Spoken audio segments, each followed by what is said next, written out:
भले दुखों में कितनी दरारें आए दिलों में। बात को समझने की कोशिश करो। देखो, घर वालों के आपस में हजार इख्तलाफात क्यों ना हो, लेकिन बाहर वालों को तमाशा नहीं दिखाया जाता।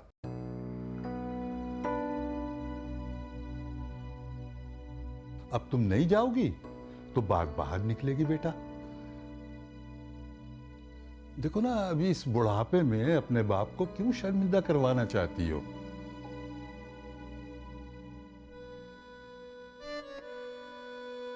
चलो शाबाश, तैयार हो जाओ, मुनव्वर इंतजार कर रहा होगा हमारा। अब्बा जी, मैंने आपको कह दिया है ना कि मैंने वहां नहीं जाना है, तो उसका मतलब है मैंने वहां नहीं जाना। उस लड़की ने मेरे ही घर में मेरी बेइज्जती की और आप चाह रहे हैं कि मैं सब कुछ भुलाकर मजे से दावत उड़ाने चली जाऊं वहां। बेटा, वो घर सिर्फ कशफ का नहीं है, मेरे भाई का भी घर है वो। और अगर तुम ना गई तो मुनव्वर क्या सोचेगा? अरे भाड़ में जाए, जिसका जो जी में आए सोचे, मुझे किसी की परवाह नहीं है। तुम्हें अपने बाप की भी परवाह नहीं है?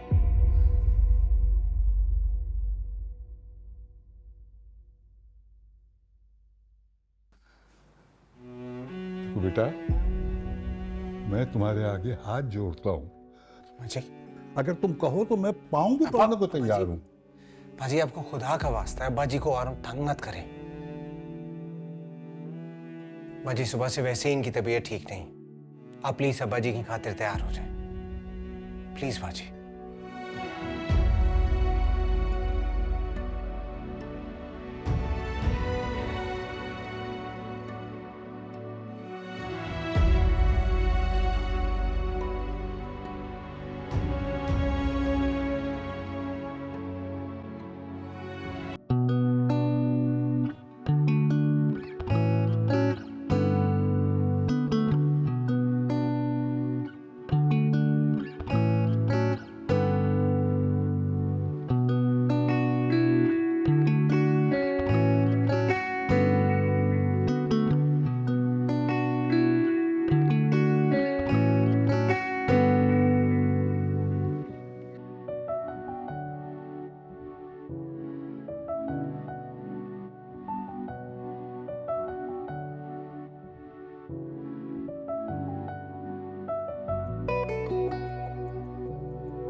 मैं आपको ये करने नहीं दूंगी मुनव्वर। उस औरत ने हमारी बेटी का जीना हराम किया हुआ है और आप उसकी मदद करने का कह रहे हैं। देखो जुलेखा, मैं किसी पे एहसान नहीं कर रहा, ये सब कुछ मैं पहले भी करता रहा हूं और अब तो कशफ के वहां जाने से मेरी जिम्मेदारी और बढ़ गई है। देखो, अगर किसी घर में माली मुश्किलात आती हैं तो उसका असर सब पे पड़ता है और मैं नहीं चाहता कि कशफ को किसी भी किस्म की कोई प्रॉब्लम हो वहां पर। लेकिन अबू, मैं नहीं चाहती इस मामले में आप शमीम बाजी की कोई भी मदद करें। अरे जो वो काम कर रही है वो तो इलीगल है, बिना डिग्री और लाइसेंस के कोई कैसे क्लिनिक खोल सकता है? वहां पे मैंने उन लोगों को बहुत समझाने की कोशिश की, लेकिन वहां तो मेरी कोई सुनता नहीं है। आप लोग तो समझदार है ना, आपको तो पता है ये काम कितना गलत है। और अबू प्लीज इस मामले में मत इन्वॉल्व हो। बिल्कुल ठीक कह रही है कशफ, ये ख्याल हमें पहले क्यों नहीं आया? अरे शमीम कोई डॉक्टर थोड़ी है कि वो क्लिनिक खोलकर बैठ जाए। आप उससे मना कर दें। ये क्या बेवकूफी करने जा रही है वो? डॉक्टर बाजी कहते कहते सबने उसका दिमाग खराब कर दिया है। वो खुद को वाकई डॉक्टर समझ बैठी है।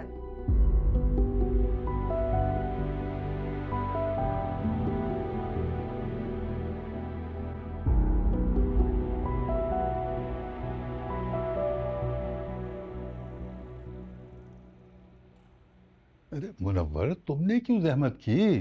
अरे अब्दुल बारी से कह देते, वो कशफ को लेके आ जाता। भाई साहब, मुझे आपसे ज़रूरी बात करनी थी, इसीलिए मैंने सोचा कि कशफ को आज मैं खुद ही ड्रॉप कर देता हूँ। भाई साहब, बात दरअसल ये है कि मैंने बहुत सोचा, शमीम के क्लिनिक वाली बात मुझे कुछ ठीक नहीं लगी। देखिए ना भाई साहब, उसके पास नर्सिंग की तालीम है, तजर्बा भी है, लेकिन माजरत के साथ डॉक्टर नहीं है। उसके पास डिग्री नहीं है भाई साहब। और आपको पता है कि इस कागज के टुकड़े की कितनी अहमियत होती है। लोग 5 साल तक दिन रात मेहनत करके ये हासिल करते। लेकिन खैर, हमारे मुल्क में तो सब कुछ चलता है। हो सकता है कि शमीम अपनी क्लिनिक को मेहनत से चला भी ले, लेकिन जो बात गलत है ना भाई साहब, वो गलत है। ये ठीक नहीं है, ये गैर कानूनी है। इसलिए मैं तो इसके हक में नहीं। मैं आपसे ये गुजारिश करूंगा कि आप उसे समझाएं, उसे इस काम से रोकें। माजरत के साथ भाई साहब, मैं शमीम के क्लिनिक के लिए मैं रकम नहीं दे सकूंगा। आप होते कौन है मुझे मेरे काम से रोकने वाले चचा? हमने तो आज तक कभी कोई एतराज नहीं किया कि कशफ यूनिवर्सिटी ना जाए। हमने तो आज तक कोई एतराज नहीं किया कि ये डॉक्टर ना बने। हालांकि यूनिवर्सिटी जाकर जो कुछ ये हरकतें कर रही थी वो तो हम सब ने देख रखी हैं। आपको कोई हक नहीं है मुझे मेरे काम से रोकने का।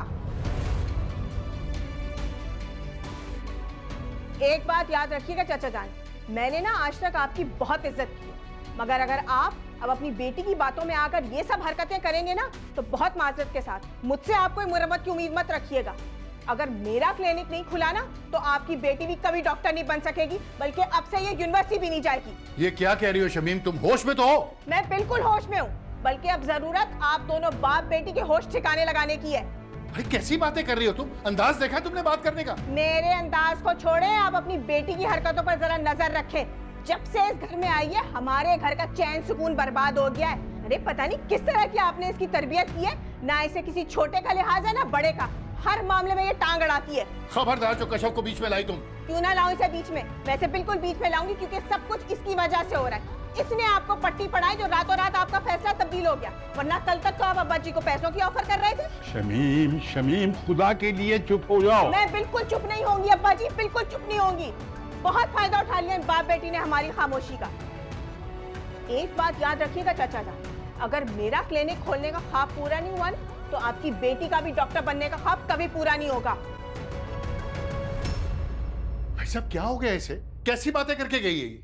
मुनव्वर, मैंने तुम्हें बताया तो था ना कि जब से इसकी नौकरी छूटी है, ये जहनी दबाव का शिकार हो गई है। इसीलिए मैं इसे क्लिनिक सेट करके देना चाह रहा हूँ, ताकि ये किसी काम में मसरूफ हो जाए और इसका जहन इधर उधर की बातों में ना जाए, और ये छोटी छोटी बातों में उलझना छोड़ दे। अरे मसरूफ रहने के 1000 रास्ते हैं भाई साहब, लेकिन इसका ये मतलब नहीं कि गैर कानूनी तरीका इख्तियार किया जाए। मैं इसकी भलाई सोच रहा हूँ, इसकी परेशानियां दूर करना चाहता हूँ, लेकिन ये मेरी नीयत पे शक कर रही है। मुझे और मेरी बेटी को बुरा भला कह दिया उसने आपके सामने। भाई साहब बहुत अफसोस हुआ मुझे भाई साहब, बहुत ज्यादा।